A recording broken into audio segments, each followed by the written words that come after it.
I pulled this out of the trash and I thought this will be a pretty easy flip. And it was, until I messed it up. My name is Sarah, and I like to take things that are ugly and beat up or pulled out of the trash and make them beautiful again. Welcome to my channel. In my last 2 furniture flip videos, I mentioned how important it was to clean because I had recently had a piece that I didn't clean right and it messed things up. This is that piece. Yep, I did not use a strong enough degreaser or cleaning agent, and yeah, my paint bubbled. So, when I was almost done getting ready to put the finishing wax, I realized this piece is no good as is. So, I had to scrap what I had done and come up with a better plan. But before we get there, we need to start back at the beginning and see how we got to this point. All right, as always, I clean up the pieces I have and inspect them to see what I can do with this thing. So once it's vacuumed, wiped down, I did need to tighten the base up a little bit, remove the hardware, clean under the hardware. I'm ready to assess of what I want to do. I did decide I want to take these extra frills off of the design. I want to streamline the look and not have these extra curves in the wood. So I did decide I want to take that off. Looking the piece over, it looks like it's mostly wood, but the top is not all wood, and the edging around the base, the top part of the base, is like pressed particle board or something weird. So I also am not interested in hand sanding a lot of curvy things like the spindle parts. So I'm thinking I'm going to scuff sand and get all the rough areas smooth, and we'll give this thing the whole thing one coat of paint. I'm going to do my green that I'm loving right now, and I'm thinking that's what's going to work. I did encounter some sections that were coming up, and so I did need to glue those. And once those were dry, we are ready to cut off these extra curbs. This is really easy to do. I just get something with a straight edge, a ruler in this case.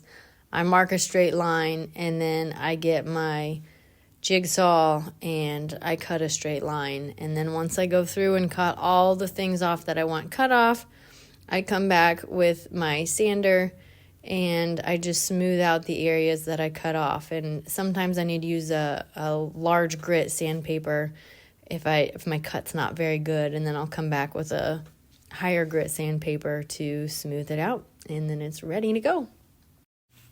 I was glad to see that the only reason the drawer didn't go in properly was because this drawer glide had just fallen off pretty much, or was way off, out of whack. So just a little wood glue and some clamping will hold that into place.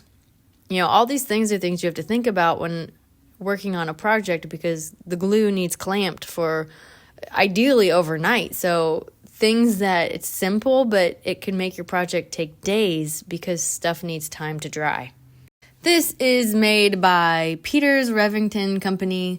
They mass-produce furniture from what I can tell online, and in 1963, Mohasco bought it out, so this piece is definitely not older than 1963, but we're still going to change it up some more, and I'm going to get rid of this big gap in the front drawer and make it look like one smooth drawer instead of 2 individual drawers, and I'll just put one handle on here. I just think that'll aid with the streamlined look that I'm going for. I am using Bondo. I don't like Bondo because it stinks, but it's really good for filling holes like this. I've not done much like this, and in the end, it looked okay. But hey, it's a little more experience, and it'll be better the next time. I had to use a little wood filler to fill in the rest of the areas that I didn't get with that one large amount that I put in there. I also had to use some wood filler in some cracks, and where I tried to glue what was coming up, it just kind of had a gap. So you just want to go through and get these little details, because it really makes a difference when you paint a piece if all the cracks are sealed up nicely. You know how I said projects can take longer because you have to wait for stuff to dry? Well, I was getting ready to paint and realized that the wood was loose in these joints for the drawer, so I went ahead and glued them right before painting, but the good thing with this is it can stay clamped and dry while I'm painting and it won't get in the way. So that was nice. It did not slow me down any, but check your drawers too. Make sure everything's nice and tight and strong. Because this piece is dark and the paint is a lighter color, I decided to do a coat of primer first. This primer that I have is pretty thick, and I was concerned about brush strokes showing through really bad because you want a good base coat so that your paint lies nicely. So to help mitigate that, after using my brush, I went back over the paint on these legs with the roller, and I really feel like that helps smooth stuff out a little bit. This paint goes on fantastic, so I think it worked pretty good. And once I got a coat of primer on the whole thing, I'm ready for my green. I love this color. Now we have made it back to where the problem started. I got my 2 coats of paint on. I took a lot of time to be very careful to get a nice, clean coats of paint, no drips, no extra paint to make sloppy messes or anything. And I'm putting this wax top coat on, and I see the bubbles. And I kept going because I was in denial, but I realized I had to take care of it. I also found some points that bled through on the lower shelf, and thankfully I hadn't put the wax down there, so I could just briefly but thoroughly sand those off to where I felt like I got the junk out. But the top coat was another issue because I can't just sand it and paint it. I have to get this wax off and paint the entire top coat. So after deliberating for a while, I decided first I have to take the wax off. And for that, I used mineral spirits. And it took multiple rubbings, and it eventually came off. I think I did this 3 or 4 times, where I cleaned it off, wiped it off with water, let it dry, cleaned it off, wiped it off with water. Anyway, but once I got all that off and sanded that bad spot, I realized that more of the paint was weak and not sticking well, so I sanded as much as I could and decided, you know what, all of this is terrible. I don't like it all green anyway. Something didn't look right. I'm just going to strip all the paint off that I just put on here off of the top. It's a great idea, but things like this get so frustrating in projects, but you got to know they're going to come, and you got to decide, am I going to finish it, or am I going to kick it to the curb where I found it? So what I want to do with this top, now that I have it all cleaned off, I want to keep a 2-tone look. I would love to have a raw wood look, like that creamy wood around the edges. I definitely am spraying with a shellac to put a protective layer, even though I cleaned it really good now. Put that protective layer, and I'm going to try something different. I'm going to do a whitewash on this dark wood. First, I'm going to let some dark shine through. I'm going to put 2 coats of this whitewash on to get a lighter base. And then I got a creamy paint color similar to the wood around the edges, and I'll paint that on to see if I can kind of mimic a wood look. However, after my second coat of whitewash was on, I got this bubbling look, and I got really nervous. But once it dried, it went away. So I'm just hoping for the best. I don't know what that was. It's newer paint, so it shouldn't be my paint. I purposely painted splotchy, in patches to try to achieve a grain-ish look. And I think it turned out okay.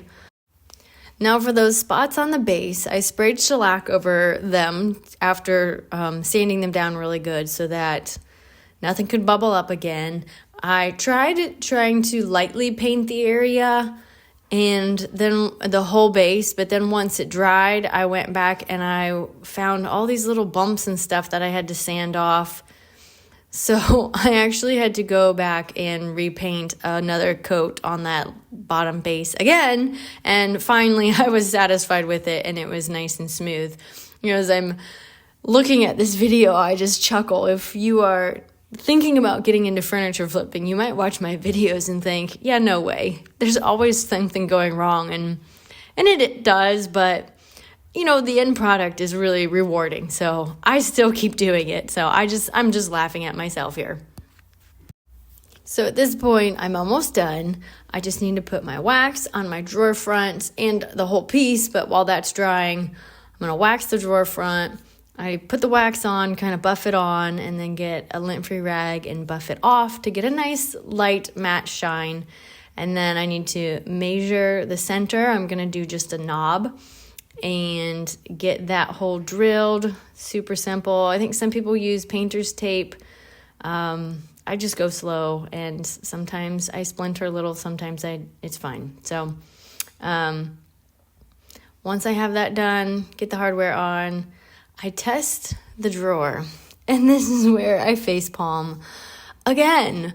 So by this point in the video, I used up the rest of my paint in another project, and I mixed it with another color. So I do not have this paint color anymore.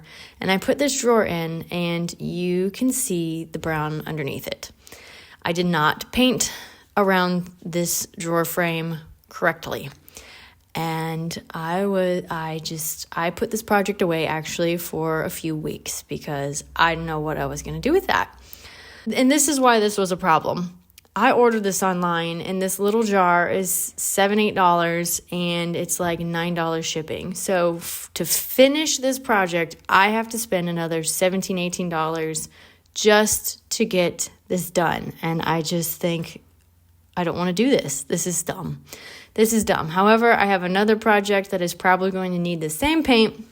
I haven't put that video out yet. I was able to find the paint a little more locally, and my sister saved the day and picked it up for me so I didn't have to pay shipping and brought it over at Christmas. So I could finish this project with only spending $7.50 instead of $18 or $19, whatever it was going to be. So I got to touch this up, which is sat in my garage. So there are a few points that needed a little touch-up paint because it got scuffed. I think my kid ran his hoverboard he got from Christmas into it and smashed a corner there or an edge. So once I got that touched up, now we're going to be ready to finish this simple, easy flip. This is Fusion Mineral Paint's clear wax I'm using for a top coat. I just use this handy dandy brush, and I'm doing circular motions to get it worked into the surface really well. You can see once I'm done, the swirls and such, you can tell there's like something on this. It's definitely not a finished look. And I wait about 30 minutes. I don't know that Fusion Mineral Paint says that you have to or recommends anything for time, but that's what I've been doing, and I like the results. And then I come back with a lint-free rag and just buff it out to where I have kind of consistent, smooth-looking finish. Now on these spindles, I was a little leery thinking it was going to take some work. And you can see here the paint is like dull in this spindle in the front. On the back left, that spindle's already been waxed, and it has a nice deeper color to it and a shine. And it was just really easy to buff these actually. I thought it might have been a lot of work, but just taking the rag and my one end in each hand, I could quickly, it was very quick actually to buff that out. And then you can just see how much more shine is in that paint. It worked great. Now we are finally ready to put this together and stage it and look at the final reveal. However, let's look back and see where we started with this pretty rough beat up piece. It did give me a little bit of a run for my money, but it was worth it. This has turned out beautiful. I hope you have enjoyed this video, and I hope to see you in the next video. But until then, enjoy this final reveal.